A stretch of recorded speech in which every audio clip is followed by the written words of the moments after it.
Brodes Media.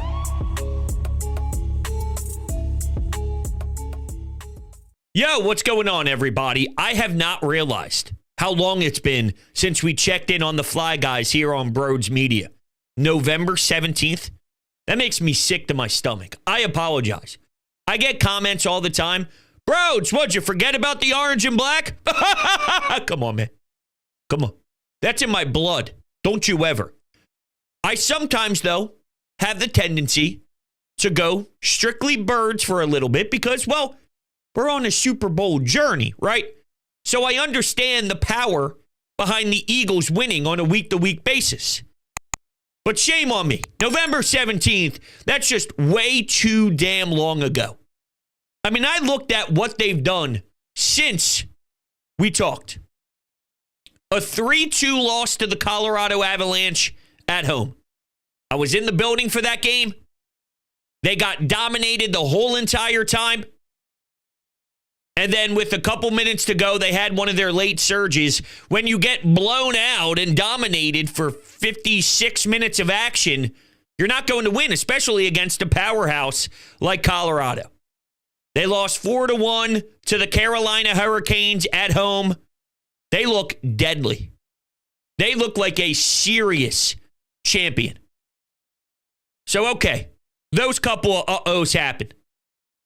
But that overtime winner, Saturday afternoon, Matvei Michkov against Chicago, when you're down in the third period against, a team that isn't very good, a team that was dealing with the how do we even manage to utilize Connor Bedard right now? We got to ship his ass to the wing. We can't have him playing center. That's a team that is filled with dysfunction. And it is unacceptable on your home ice in front of your home crowd to lose to that team. That was the same problem that we witnessed at the end of last season. So credit to them for starting to work their ass off in the third to fight back and win. And for Matvei with the man advantage 4-on-3 peeper to net one. It's incredible. That gets the juices flowing in the barn. This kid, all he knows how to do is bury in overtime. Teenager, lights the lamp, lights the lamp, lights the lamp. In OT, non-stop. Breakaway, amazing pass by Travis Konechny. Sends the kid. Here he goes. Is he going to get caught by a back checker? No. What a filthy shoulder dip to buy time and to buy space. He's done that multiple different times now where it's just a little shimmy, it's a little poise, it's a little patience, and that's all the difference in the world at this level. Whether it was the 2-on-0 with TK, fake shot, slide over, whether it's this on the breakaway, enough to find just a minuscule amount of space over the glove, under the glove, over the pad, it doesn't matter how. And man, when he ran into the boards full speed after that win against, that was the, not Nashville, not the Rangers, it was the back-to-back, it was St. Louis. It was in St. Louis. My man didn't even know he buried. He had to sort of take a double peek. Oh, did that one go in? Here we go. Star. He's a star. Matvei Michkov is a fucking star. And I forget if I mentioned this in the previous show, so I apologize if I did. But I have been very firm on my stance that John Tortorella had no business benching Matvei Michkov, and I stand by that. But there was a sequence when Matvei Michkov was back-checking his ass off. His ass off! It might have been against Chicago. There's been too many games now for me to reference back to. The team's irrelevant. What he was doing without the puck, what he was doing work ethic-wise, I don't know if you would have gotten that level of intensity on a back check if it wasn't for the way John Tortorella creates the culture. I'm just saying.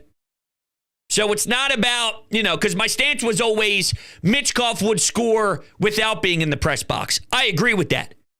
It's the finer details of the game that get emphasized. And when you're busting big time when you don't have the puck to get back into your own defensive zone? That's insane. Kid's just legit. And then you even see post-game, when they pass around the player of the game in the locker room, he's like, nah, we're giving it to somebody else. Hold on a second. You're in the show. You're in your teens. Your teammates are looking around the locker room saying, yo, you deserve to get all the praise today, and my man's not even accepting it. Now, I'll tell you who deserves the praise. The one in between the pipes. Their goalies, without Ursin, Fedotov and Kolosov, they're actually doing a damn good job now, which is a big reason why you're able to lose, or you're able to win, and you're not losing, like you did when Sam Ursin was missing time previously. Sanheim, TK, these guys are playing lights out. I got to mention Michkov's pass to Owen Tippett backdoor. Once again, poise. Once again, patience. He sees the game at a different speed, waiting for a defender to move his feet so now there's a lane in between his skates. Waiting for a defender to slide and go on the ground. Now you can wait and then maybe sauce it over his stick. Or while the defenseman is sliding on his stomach going backwards, you wait. Now the stick is no longer in the lane, and you're able to make a pass. His creativity is gross. Honestly, we could have been talking about in that Vegas loss, they were up 3-0. Michkov scored a goal in the slot to make it 4-2 when Vegas started to surge back. If Morgan Frost knew how to bury on a wide open net with a spectacular pass, we're probably even labeling Michkov a bigger hero than we already are. And think about what we're already saying. Somehow there's even another standard to get to if Morgan Frost learned how to hit the damn net. But to Morgan Frost's credit, Nashville, time ticking off the clock, you managed to find a way to snag 2 points in Nashville when you didn't deserve it. Captain in overtime, Frost to send it to overtime. After you blow a 3-0 lead, Andre gets his first goal of the NHL. I like Andre a lot. Michkov in the slot. I like Michkov a lot. You piss that one away. In Nashville, you fight to the final second till the final buzzer. This team right now is 12-10-3 at the time of this recording. They're buzzing. They're playing good puck right now. And I'm not even going to lean into the nonsense of this is bad thing. We're doing this again. This is bad. I want the first pick. They're never getting the first pick. They aren't that bad to do that. They're not tanking to the point where they're not trying to win games. That was never the philosophy of this group. Your head coach is Torts. You got TK. You got Sanheim. You got York. You got Tippett. You got Forster. You got Michkov. You want the emphasis to be go win some fucking hockey games. That's silly to me. Forster cleaning up the garbage. Helping out this team big time. After you had a 1-0 lead, the other team ties it 1-1. Forster follows up the play, gets to the greasy area. Puck's laying right there after it hits the post. Bobby Brink has a wide open net. It's the post. It bounces back out in the crease. Forster keeps going to the net, doesn't stop, puts it home. Flyers gain a lead again. So important. Winning the back-to-back on the road, one in St. Louis and one against the what was the one before that? Oh, it was the Nashville game. Sorry, man, when I tell you, it's been a wild ride for me to even date back to some of these. I apologize. You want to get into the Eurocheck stuff? I've been holding this coffee the whole time, thinking about taking a sip every second, but then I just got distracted by the greatness of Matvei Michkov. Oh, that's damn good. So, the Eurocheck trade.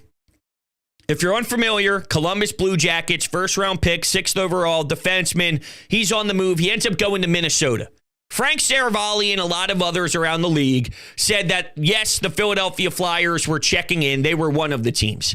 Now that the trade happened, there's been a bunch of reports saying Columbus didn't want to deal with certain teams on the East Coast. They wanted to get them out into a different organization, blah, blah, blah, blah, blah. There was a major outrage and some major crying when Danny Briere was not able to secure the trade. Here's what I'm saying. If it was going to take Tyson Forster, if it was going to take Emil Andre, if it's going to take that level of player and a bunch of picks, 3 picks or so, I don't want Juracek.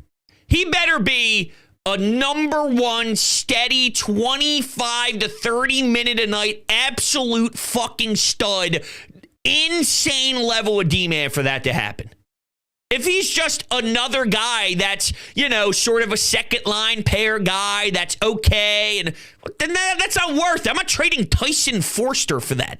I'm not trading Andre right now because that's what Andre is. Now it's Andre and all these picks. He has to be a flat out insane absolute machine for me to do that.